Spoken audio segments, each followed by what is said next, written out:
you need to understand your relationship with money.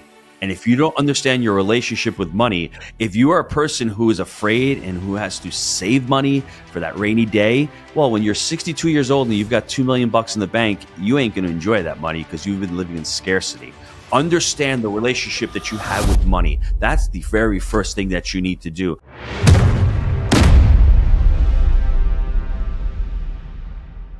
So, guys, I'm super excited to welcome to the stage Gino Barbaro. Welcome to the show, my friend. How are you doing? Mr. Trevor, I'm doing good. You missed one big important stat in my life. I've got six kids. Six kids. That's the most important thing. Out of all the money, out of all the cash flow, that is the most important thing in my life. So I just wanted to drop the nugget there.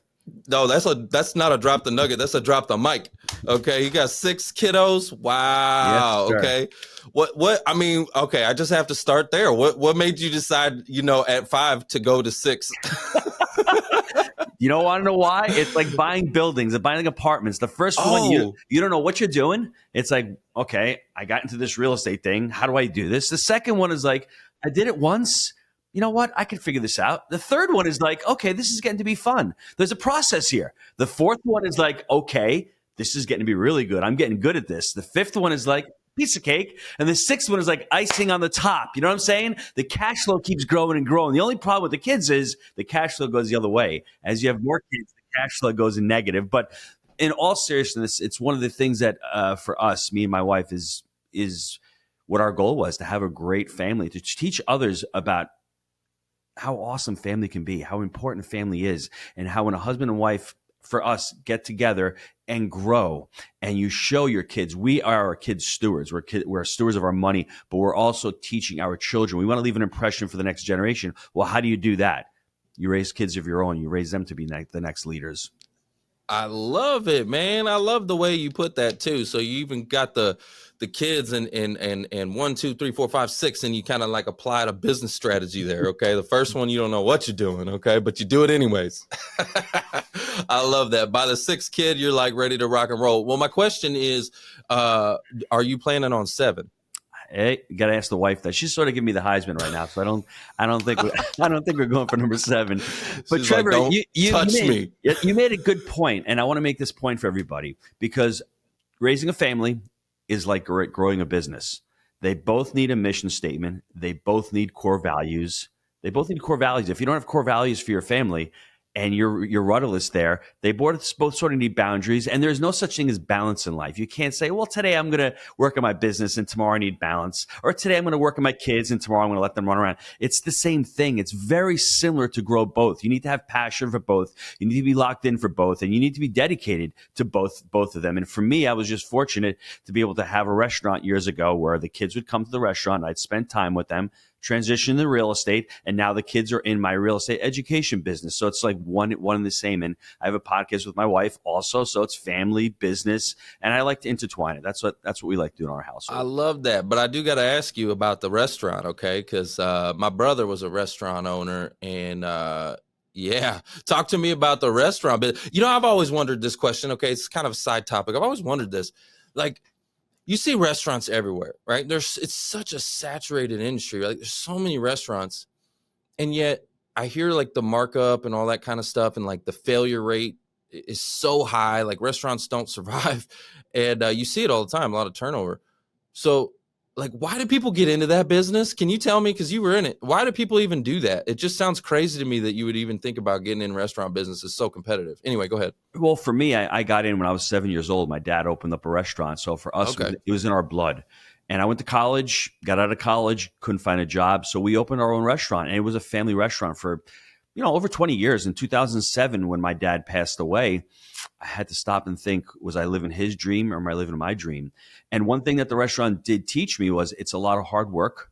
And like you said, when I was doing it 15, 20 years ago, there was less competition. Like right now, like you said, the markup is there. And I think what they've done, what social media and Instagram has done is they've glorified it. They've glorified these cooking shows and made it seem sexy, like flipping homes. Flipping homes to me is a complete waste of time. You do all that work and then you sell and you pay half the profits to the government. There's no cash flow in that. Then you go to the next one. You got a golden goose. You just laid an egg and you're going to kill the goose. That to me is like flipping. And it's the same thing in the restaurant space. The restaurant space is great, but unless you can have a business where it's franchisable and you're creating an exit, all you're doing is creating yourself a job. And how do I know?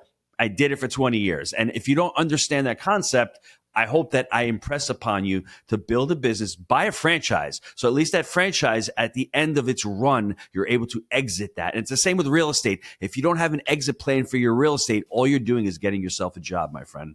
Man, that's good. That's so good. I'm going to give you a mic drop for that, because guess what? That's exactly what my brother did. Love him to death. But, you know, he opened up this restaurant, man. He was a slave to that thing. Right. I mean, and it's, you know, I mean, a lot of us in our businesses, we're a slave to our business, right? Unless you can get to a point where you can step outside and it's running itself, right?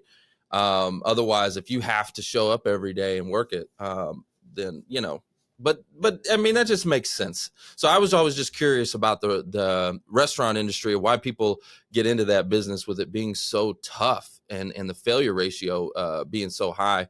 But I want to dive now into your real estate, okay? Because you've done some incredible things. You got a lot of success there in multifamily real estate, okay? Can you share a little bit about your journey and what initially drew you from restaurant into multifamily? 2002, I bought my first 3-unit long time ago. And I'm like, wow, this is great. I like the real estate thing. It was right up the street from the restaurant, so it was easy to manage. In 06, I bought a mobile home park, invested in it, crapped out. 07, strip mall, crapped out. 08, couple duplexes, not so great. And then I realized I've got this shiny object. I'm going all over the place here. What do I need to focus on? And in 2008, I said, I like this multifamily thing. It's a basic human need. It's food, clothing, and apartments. You need a place to live. You can't buy it on the internet. So I said, okay, I'm all in on this multifamily thing. I met Jake in 2009 because he was the pharmaceutical sales rep, coming to my restaurant, getting food orders and bringing them to doctors' offices. So I created a great relationship with him. And you were talking about values-based decision-making. I'm like, well, I like this guy. I want to work with him. He's a hard worker. He's young. He's a hustler. He moves. Who's Jake? Who's Jake? Sorry. No, Jake's my partner. Jake and Gino. Okay. Jake and Gino. And in 2011, he moves to Knoxville. And in Knoxville, we're like, okay, I like this market. We buy our first 25 unit in 2013. And the reason why we went to multifamily was, like I said, I didn't want to fix and flip. I didn't want to be transactional. Transactions pay the bills and equity makes you rich. I knew that from the very, very beginning. And I'm like, I already have a job. I don't want another job. I want something where I can create some type of wealth, some type of residual income that pays me every month. And that's why we got into multifamily straight away. Transactions pay the bills. And what'd you say? Equity makes you rich. Equity makes you rich. Hold up, mic drop. Let's go. See, that's a good quote. We're going to put that on a quote card for you. Okay, we're going to post that. I love that. Okay, so talk to me about you and your wife, Julia, right? You've built this empire, but you're also certified personal life coaches. And tell me how that, you know, these two aspects of your life intersect, and then how does that influence your approach to business? In 2018, I was doing a live event in New Jersey. And I remember being downstairs in this realtor's office, and I was just speaking to students, and I was just giving my presentation. And after the presentation, people come over to her, they're crying, and they're saying, Gino just changed my life, and going on and on. And she turns to me and says, what do you do? What do you really do? I said, I'm a life coach, Jewel. She didn't understand the concept. And she said, you know what? I want to do what you do. So she went out and became a certified life coach herself, marriage coach. And the amazing thing about being a life coach is what you do is you really talk to people. You're there to empower them. You know, Trevor, you have your goals. You have your life. You have your answers within you, inside of you. A life coach is there to try to pull them out of you by asking questions, by giving you that personal space, looking in your past, like acknowledging what happened in the past, but also trying to create a vision for the future. And we all have visions. We all have goals. We all have aspirations, but a lot of us are stuck in fear. A lot of us don't know how to ask ourselves those questions. And to me, a life coach is that's what I think their main job is, to ask those empowering questions and to be able to listen. and then asking you the right questions to bring you to your right answers, because your answers are going to be different than my answers. And once you're able to do that, you can do that on a personal level. That's what I wanted to do. I wanted to use that for my business and for my personal life. And then I'm like, this is pretty cool. We can help others to do that. So that's how it started, helping ourselves first and then going out and helping others. So, okay, so you're going to have to excuse my ignorance on this, but life coach and business coach, same thing, similar, not really? Tell me a little bit about what the differences are between life and business. Yeah, similar, but dissimilar. A business coach is more of a consultant. You're hiring Gino to teach you how to buy apartments. I'm going to tell you what to do. I'm going to tell you to buy right, manage right, finance right. Life coaches, so Trevor, what's in store for you? What's the next 3 years look like? Big difference there. I'm asking as different when you're a consultancy or you're a business person, you're hiring somebody to get certain type of results. When you're hiring a life coach, you're asking about, general questions and about what your life is going to look like. Does that make sense? You. No, it does make sense. And I'm sure a lot of times when you're life coaching, business comes into it. Yes. Because that's the vehicle that's getting them to their ultimate goals. Like they have their dreams and their desires and the things that they want in life. And the business is the vehicle that's helping them get there. And it's typically the challenge, right? Yes. That's preventing them getting where they want to go in life. And so I would assume that there is some bleed over there, correct? There is, but I would challenge everybody listening to this right now. Ask yourself, what do you want? Most people listening don't know what they want. They know what they don't want.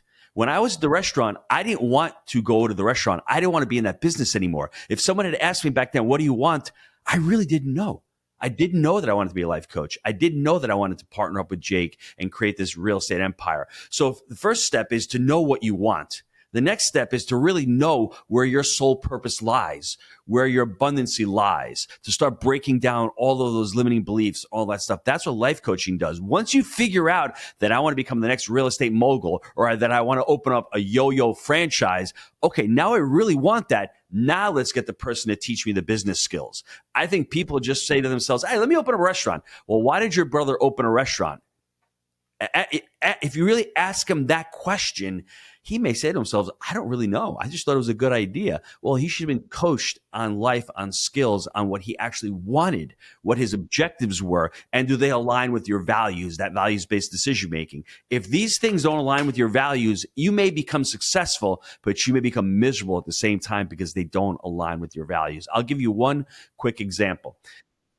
I got out of the restaurant business because I didn't want to work on the weekends. I didn't want to work on the holidays. I wanted to spend more time with my kids. So I create this Jake and Gino platform. And all of a sudden, I'll get people calling me every weekend saying, Gino, I want you to speak at this summit. I want you at this event. And then all of a sudden, I start going to these events every weekend. I'm leaving the family. And all of a sudden, I become the juggernaut. And at the end of the year, I'm like, man, I crushed it this year. I got onto 42 stages. I made $17 million. I've got 30 million, Twitter followers, whatever it looks like, but I was never home. Were you successful? I guess from a business perspective, you were, but from a personal values-based perspective, were you successful? In my opinion, I wasn't, because I went against what my values were. And that's what a lot of people are doing nowadays. They're not aligning their goals and objectives with what their values are. Stop. Think about what your values are, and then put an emphasis on your goals and objectives based on what your values are. And I think once you hit those goals, you'll feel much more successful, much more accomplished. I love that. And I appreciate your transparency in that. Just saying that, hey, listen, I was crushing it, but I actually let myself and let my family down of what I was trying to accomplish, the actual goal and the mission. I think a lot of people can relate to that. What are your thoughts as you do your life coaching? Do you think most people have a clue what they want? Do they know, or do you really got to dig deep to figure it out? I think a lot of people don't. To be completely transparent, I think a lot of people don't, and it's not their fault. We're getting bombarded with thousands of messages. It was easy early on, back in the early 2000s. There was no Instagram. There was no messaging. You didn't know that you were a loser. You didn't know that your life sucked compared to Trevor's, right? You weren't comparing. You might have been, but it had only been in your community. Now it's worldwide. Now you know. Damn it, Instagram. Right? Now you know you really suck, right? Like everyone's telling you suck. But I think if you really think about it, we don't really stop and think about what we want to accomplish in life, how we want to create that impact. We're worried about paying the bills. And if you're not financially free, you're only worried about yourself. Once you become financially free, like I did, it's like, okay, I can take a pause and start thinking a little bit about being more abundant, about being more impactful. And I think once you're allowed to do that, and once you're able to do that, that's where true happiness lies, because money is not the goal. To me, money is the result. If you are really good at what you do, you'll make more money. Entrepreneurs don't chase money, they chase opportunity. And then opportunity creates the money. W-2 employees, small business owners, your brother, myself at the restaurant, we were chasing money all the time, every week. And then the week would go on, and then the next week. Those transactions were great, but they didn't create the wealth. They didn't create that opportunity. And I think that's once we start rewiring ourselves and start trying to focus on what you were calling passive income or more streams of revenue. Once you're able to do that and you're able to get those basic human needs, then you can really start creating a life and you really start impacting others. So do you think that's one of the first steps is to really look at, financial freedom, essentially, to making sure that you're set, you got a nice foundation, you're good, so that you can really focus on the bigger goal and the impact and all that kind of stuff? Or is that kind of like the foundation? You need to make sure your finances are in order. To me, the very first step would be to read a book called The Psychology of Money. You need to understand your relationship with money. And if you don't understand your relationship with money, if you are a person who is afraid and who has to save money for that rainy day, well, when you're 62 years old and you've got $2 million in the bank, you ain't going to enjoy that money because you've been living in scarcity.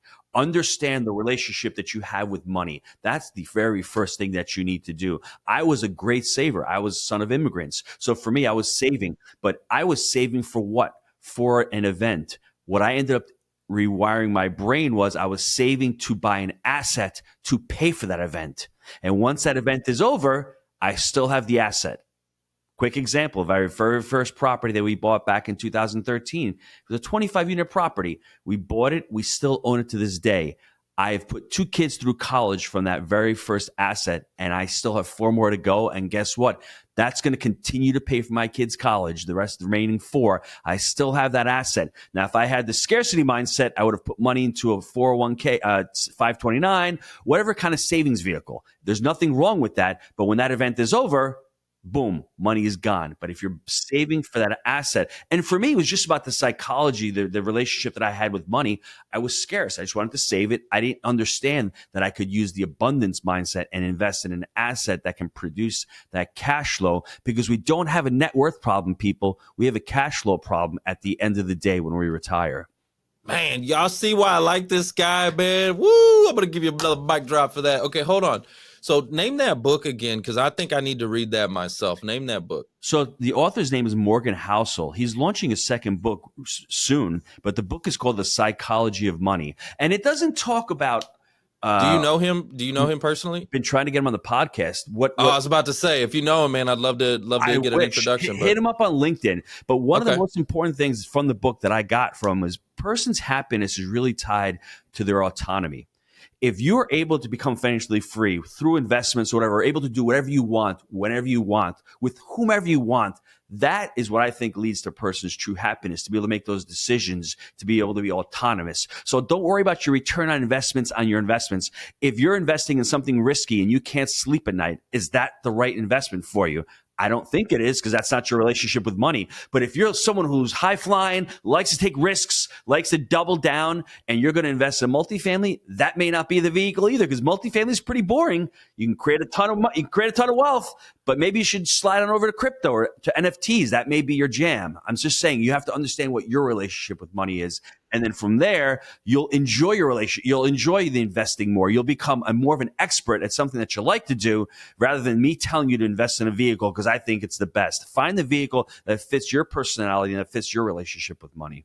That's so good. I'm going to pick up that book, okay? Because I need to learn and dive a little bit deeper into my own relationship with money, because growing up, I was very, very poor. I mean, extreme poverty. So I did have a scarcity mindset in the beginning. Became a really, really good saver. It actually was a good thing. Became a very, very good saver of money. I knew how to make money, knew how to save money, but I didn't know how to multiply money. I didn't know how, you know what I'm saying? I didn't know how to do that. And so that's actually why I got into financial services, is so I could learn all this stuff and figure it all out. But yeah, I know that I had a scarcity mindset, and I know it creeps back in from time to time as well, so it'd be good for me to get that book, It'd be good for and read it. everybody to get the book. I think everybody needs to understand that their childhood, we've all gone through certain traumas. And I don't mean a trauma by getting beat up or by your dad spitting on you. People say things to you. You're around that environment. If you're around an environment where there's lack of money, all you hear is, we can't afford this. It's not in our budget. Money doesn't grow on trees. And when you become an adult, it sort of seeps into you and it sort of beats you down. And then you have your friends saying that to you and you're like, okay, it's just a reinforcement. It's just about rewiring and putting yourself in different rooms, reading different books, and saying to yourself, back in 2008 when the world is on fire and I'm like, I'm working harder, I'm making less. Well, why is Richard Branson crushing it? Why are all these other entrepreneurs crushing it and I'm not? There's got to be a difference. They're not living in scarcity. They have a different wiring. They have a different paradigm on life. They have different ways to look at opportunities. They're going towards their sole purpose. They're creating abundance where I was not at the time. And when you start putting those messages into your mind and start really reliving what your childhood was all about, you can say, okay, challenging those beliefs. Why did I think like that? Who told me that? Why are people here today succeeding when I wasn't succeeding? And then all of a sudden, your brain starts looking for the answers and they start coming to you. Yeah, I love what you're talking about, because I mean, the way I grew up, again, when I say extreme poverty, I mean, there was times we didn't have lights or water or food, and I remember having to steal water from the neighbors to in a bucket, right, and take it back to the house and pour it in the toilet just so the toilet would flush. You know what I mean? We would like camp out in the house, so it was like camping inside. Okay, we had propane heaters and like, you know what I'm talking about. So it was like broke, but and so that created this like saving, like I'm like, I gotta save, like whatever I have is like I have to save it, So which actually was a good thing. Trevor, what's amazing with your story, if you look back at your poverty, what you're doing is your gift, or what you're trying to go towards, your talent is you're trying to help others avoid your situation. And that's noble. And if you think about that, I think everybody should look at what happened in their past. You had that trauma. You had the problem with saving. You're trying to empower families to take steps to secure their financial future. And that's really noble. And that is your why. So for all of us, if we can diagnose what our why is, that will really help us to figure out what our sole purpose is. And for me, it's sort of the same thing. I grew up great parents. I had that scarcity mindset. I want to teach people about personal finance and education, because there's a lack. People with financial intelligence can change the world for the better. I truly believe that if we all had some level of financial intelligence, we wouldn't be beholden to government for handouts. We wouldn't be beholden to employees. We would be able to take our own control. And I think what you're doing is noble, man. I mean, like, think about it. You had a rough childhood. You don't let that hold you back. You're like, I'm building a company trying to help others understand this money game. Well, I really appreciate you saying that and recognizing that as well, because that is 100% what it is. My driver, my why is like, I don't want people to go through the same pain that I went through and the same traumas and things like that. So I'm trying to help. And I kind of looked at it this way, that anytime you go through a struggle, a pain, a challenge, if you can figure out a way to create a roadmap to make other people's lives easier, right? Because somebody's going to go through the same crap you went through, right? It's inevitable. Somebody will go through the same thing. And if you can create a roadmap, a system, a process, something to help make the next generation's life easier, well, that's going to be your biggest setup. So your setback will become your biggest setup. So speaking of processes and systems and all that kind of stuff, okay, in your experience, what role do the systems and processes play in scaling, right, a multifamily real estate business? And can maybe you highlight a few key systems that you've put in place for other game changers like yourself? This is talking from personal experience. Like I said, I had the restaurant for over 20 years. I had one restaurant for 20 years. Within 5 years, Jake and I had 1,500 apartment units. I mean, that's massively different, completely different.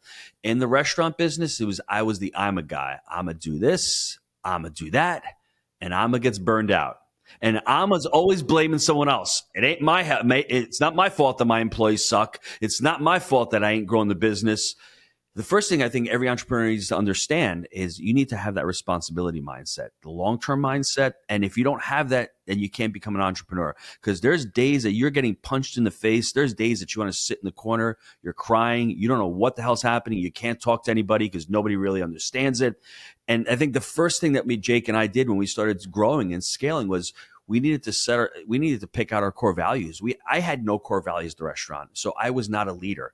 I didn't have any systems as far as jobs, duties, responsibilities, but those core values were key to us. Our people first, make it happen, extreme ownership, unwavering ethics, and growth mindset. Those are our 5 core values at the Jake and Gino companies, because it's really important to have that North Star. And when something goes wrong, you have a customer service defect, well, it's people first.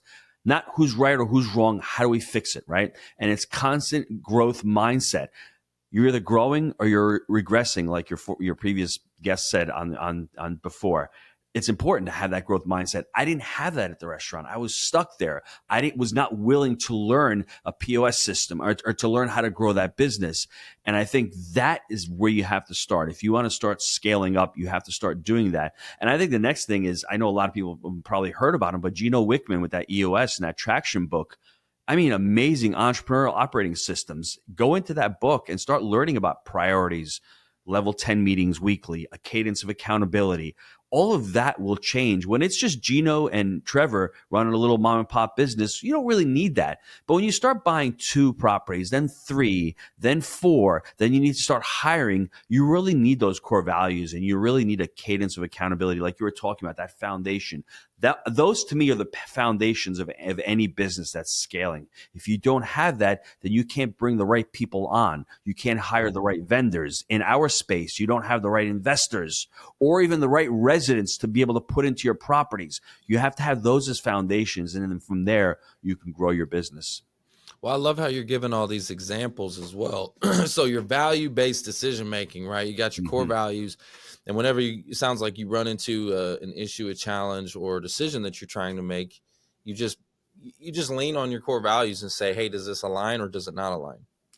Yes. And it can be challenging because sometimes you think you have a value, but it's not your value, or you didn't have it. And you've all of a sudden, when I first got married, my wife, family was a core value, but it wasn't what it is now. It's obviously different. And, when you're working with a vendor or a vendor does something and you don't feel good about it, they're going against your values. If, we had a bus tour at one of our properties about 2 years ago, and I remember getting to the property, getting off the bus, and the landscaping was not done. The landscaping looked terrible. It made us look terrible. And our landscaper violated our core values of make it happen, right? He did not have that property done. So it's one of those things where they didn't do the job right. They did it wrong. They didn't execute. That vendor was let go because he violated. And if you continue, and it's as I'm thinking this through, we can make excuses for our vendors or for our spouses or for our partners. Oh, well, I'll let it go next time.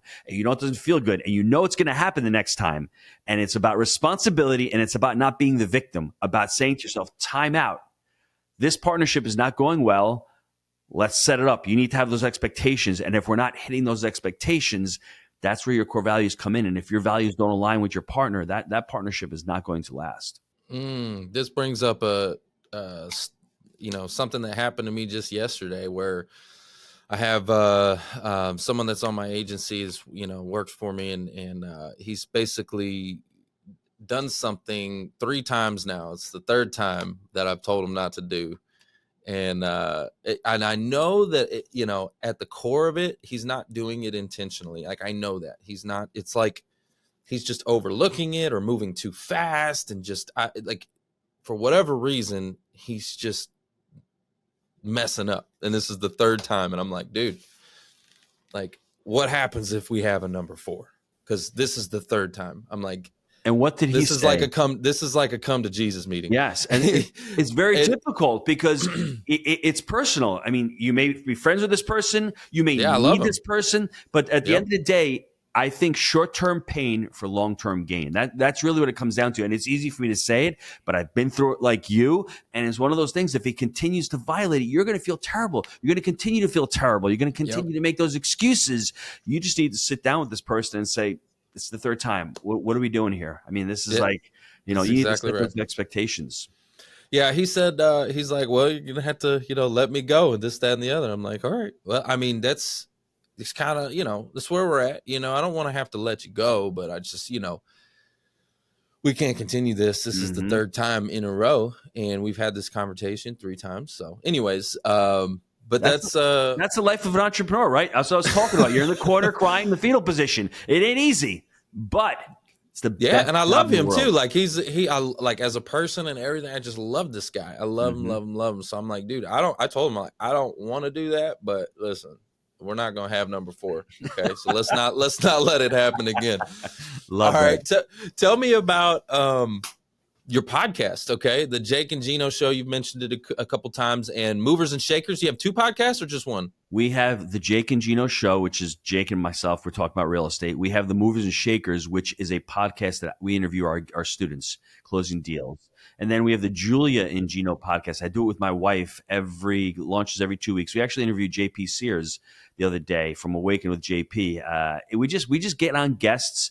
We talk about family. We talk about values. We talk about commitment. We talk about deeper relationships with your spouse and with your children. And that's somewhere where I've been trying to focus on more, because I think there's a lack of that nowadays. I think bringing on dads and having a conversation with dads, how to be better role models for your kids, and how to be a stronger dad. And what does that look like? What are this toxic masculinity? There's no such thing as toxic masculinity. It's just men trying to figure out the world. We're trying to figure out how to navigate it and how to actually raise empowering women and how to be role models for our sons. Yeah. Okay. So I like that. You've got a bunch of different shows. Y'all need to go check them out, because first of all, I know how much work it is to do one of these shows. And you've got 3 or 4 different shows, and they're all they're all pretty good. So you guys need to go check them out. For those that are looking to get into the multifamily real estate arena, like, okay, I don't have any multifamily real estate, okay, and it sounds like I probably should get into that. So let me see what kind of advice or resources you would recommend for somebody to just get started and kind of get their feet wet. Well, before I recommend my website, I would challenge everybody. You're like me. Just come to me, and then I'll make it happen. But before me, I would say go to Bigger Pockets. I mean, most people would never promote another competitor, but I think Bigger Pockets is the all real estate, because you may not like apartments. You may like mobile home parks. You may like single family homes. You may like self-storage. It is the wheel, the Bigger Pockets. They've been around for over 20 years. They were probably the first go-to platform on there. So go on there, go check them out, see what kind of resources and stuff they have. They've got podcasts as well on real estate. But if you do want multifamily, just go to jakeandgino.com. We've got tons of articles, blogs, podcasts on that. For me, if you're in single family or you're in real estate, it's a natural progression. You may be overwhelmed and say, well, I see this 50-unit apartment building. How do I get into that? That's the wrong question you're asking yourself. Don't worry about a 50 unit. Worry about a 2 unit if you've never done one before.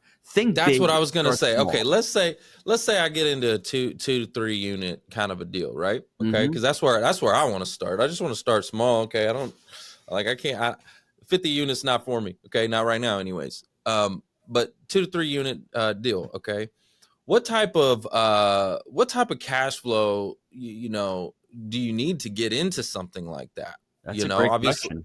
It depends on the market. It depends where you live. If you're in San Francisco, a 2 unit may cost you $3 million. If you are in Omaha, Nebraska, a 2 unit may cost you $200,000. That's why, I mean, it's a challenging question to ask. But when it comes down to the psychology of money, you read that book first, understand where your investment criteria. It also comes down to your goals. I mean, Trevor, what are you trying to accomplish with multifamily? What are you trying to accomplish with real estate? Okay. So yeah, I mean, that would be good for me to figure out. Okay. I would need to figure that out. That's kind of the next step for me. So yeah, me and you need to talk, because I want to get into that. I'm going to be honest with you. It's something I've thought about for a long time, is to dive into the real estate game. Okay. I follow guys like, GC, Uncle GC over here, Uncle G, and Grant Cardone and all of them over there. We so I want to get into this real estate game, and so maybe you can help me, Gino. I need to follow your advice, okay? A couple other questions I have for you before we wrap this up. Okay, so you and Julia, right? You're known for your dedication to personal development. Can you share maybe a personal growth strategy or a practice that has had a profound impact on your life and your success? The 7 Habits by Stephen Covey. This may be a tip that doesn't fit so much with personal development, but for me, and especially people in the real estate space, we're always trying to put out fires. We're always doing things that are urgent and important. But many times we aren't doing things that are not urgent but important, like going out and making those relationships, like getting on a podcast. It's not an urgent thing, but it's an important task. So find out what is important in your life but not urgent and spend more time doing it, like reading books, like calling real estate brokers, like underwriting deals. These aren't things that you do daily, like every single day, but they're so important. Find out what's important in your sphere of your job, of your influence, and start focusing on that. And once you start dedicating hours to that, you'll see your life will expand. And I think the second part is you need to start focusing on things that generate revenue. I mean, most of us like to do things that when we're busy. We were busy, we feel great. And how do I know? I'm washing dishes back in the restaurant. Hey, I'm busy. It's so awesome to run a rack through the dishwasher. You see it done, comes out, you do the next one. You feel accomplished at the end of the day. Well, Gino, you just made $12 an hour. Big deal, right? I feel accomplished, but I ain't making money. I should have been out there growing the brand or actually trying to sell more than actually be doing the things that I can hire somebody to do at $12 an hour. So always think of where your highest and best use is in your company and try to focus on tasks that generate revenue. I love that. And what you were saying earlier, really it's about like being more of a forward thinker, right? Yes. Opposed to just the now and the mundane task, the emails and all of this stuff that, the busy work. Yes. But think about, okay, what's really going to move the needle? Not necessarily even today. Like what is going to move the needle long term as well? What are the actions I can do today that will help move the needle long term? I constantly think about that.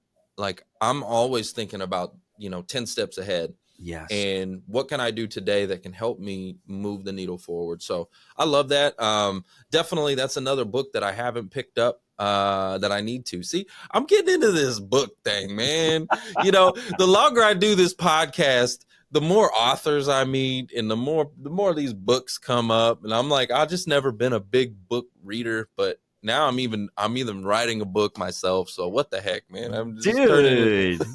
Trevor, one thing I'd say is with that cadence of accountability, people may say, I don't know what to do. I don't know how to figure out what I need to do. We have the quarterly priorities. Every quarter, at the end of the 3 months, we diagnose what we need to do for the next quarter. Because if you're like most people, they're running like with chickens without heads because they've got so many priorities. And high level, people can really pull a lot of priorities through, but pick 3 or 4 every quarter. That a priority is something that takes you more than 8 hours. Are you building a website? Are you building a marketing campaign? Are you building your brand? Whatever that looks like, break it down into priorities. And then from those priorities, you break it down into tasks that will actually accomplish those priorities. And if you can do that, I mean, it will simplify your life. You will be able to be more targeted. You'll be able to actually accomplish them. Instead of trying to do 7 things, you only get 1 done. You may have 4 priorities, and you can really focus on those priorities for that quarter. Gino, you're talking to me right now. You're talking to me. Okay. I can tell. Because I do that. I get the shiny object and you're the shotgunner, right? You're just mowing everybody down with everything, right? Yes. Well, I've got all these projects, and these things like writing the book and just all these different things, and I start the projects and get 75% of the way through, and then next thing you know, I got something else I'm working on, and I dive into that project, and I get so focused on that the other one doesn't get completed. And I got 10 projects hanging around here. They're all They're all almost done. I feel your pain, my friend. Coaching. Get a life coach and jump on with a life coach. And you know what you do? When you have coaches, they may not even bring any value. But if you get on a call every 2 weeks, they're going to be like, Trevor, where's the book? Oh, crap, I got to work on the book. I'll see you in 2 weeks, Trevor. I want, another 30 pages written. Well, Trevor is paying the life coach, and all of a sudden it's like, holy crap, I got to write those 30 pages before I see Gino again. And it's just amazing. That accountability piece is important, but also the focus. When you have focus and you have clarity, man, it will set you free as an entrepreneur. Because the problem is you have that book in the back of your mind, and it'll always be there. And then you're working on your next project. That's right. And that thing is there. And then it keeps stacking on and stacking on and stacking on. Then we feel overwhelmed and we feel burned out. And that's what ends up happening. We're trying to avoid that by setting up priorities. I love it, man. I appreciate you saying that. And hopefully the people that are tuning in, if you can relate to my madness, okay, I'm sure there's a lot of people out there that are like me, a lot of entrepreneurs, because our wheels are constantly turning. But it's important to prioritize it, like you said, and get things done. Okay, so you're not like me sitting around with 75% completions. All right. Well, this has been a great episode, Gino. Where can the audience connect with you, and where would you like them to reach out? Just go to jakeandgino.com. You'll see the books, the podcasts, the shows, the articles. If you have any questions, you want to reach out to me, my email is gino@jakeandgino.com. Thanks for listening to the Who You Know Show podcast. My name is Trevor Houston, and if you've enjoyed this episode, consider subscribing wherever you listen and leave us a positive review to help us keep the mics on in the studio. Until next week, that's the show. It's all about Who You Know.